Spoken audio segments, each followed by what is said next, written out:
right after college, he went backpacking in Europe all by himself for a number of months, and we never knew where he was. Occasionally he would call us, you know, this country or that country, and several months after he had left, he called us one day, and we were living in Connecticut then, and we said, "Where are you now, Mike?" And he said, "At the railroad station in New Haven. Could you pick me up?" And so he finally came home after that. And but he liked to be adventuresome. He liked to do things on his own, but he also could be very gregarious. So there were those two quite different sides to him. He was very action-oriented, so that when he was interested in these issues, environmental, housing, jobs, they were carried out. There was action. They got done. You know how many people talk about those kinds of projects. He got them done. One of his biggest projects, he saw a land across from a cemetery. It was littered. It was unused. And he approached the Catholic diocese to buy the land. At first, they resisted, but he persisted. And today, that building exists. And it doesn't look like low-income housing. House. It's an apartment house. It's the Church Lane Michael E. Farber complex, named for him, and it houses the families, and it looks good. He would go to the site almost every day to make sure it didn't become a low-income housing site, that it looked good, that there were good appliances put in there. And at his death, he was working on it, and it was named for him. The building was completed not too long after he passed away. Yeah. He was married about 2 years before he passed away, and when he died, his wife was pregnant with their child, so he never got to see Tori. But she's going to be 18 now. She's a lovely girl. Mm-hmm. It was the kindness of REDF that really developed the Farber Fellows after Michael died just almost exactly 18 years ago next week.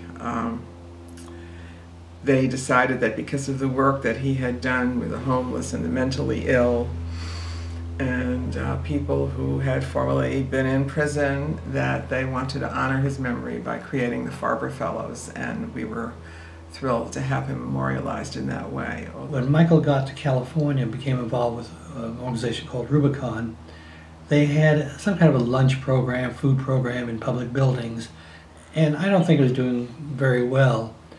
And Michael felt strongly about expanding, and he came up with the bakery. The bakery provided jobs and training for people in the Bay Area, plus it became a source of income for Rubicon. And I think REDF appreciated this connection of use of capital to help organizations and to provide jobs. And it just meshed together Michael's ideas and REDF. And I think that was the origin and the connection, bringing the Farber Fellows into existence with REDF. I think he made us more conscious of society's needs.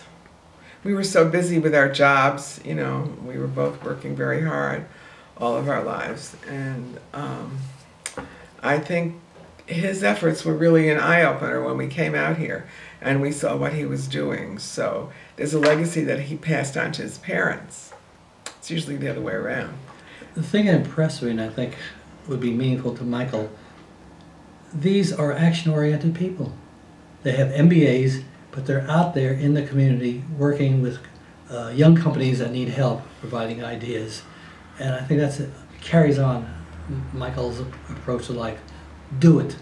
Get it done. I'm very pleased by REDF in terms of what it's done in memorializing Michael with the Farber Fellows. It's been so thoughtful, and they've included us in keeping us abreast of what's going on. But more importantly, they're carrying on his word.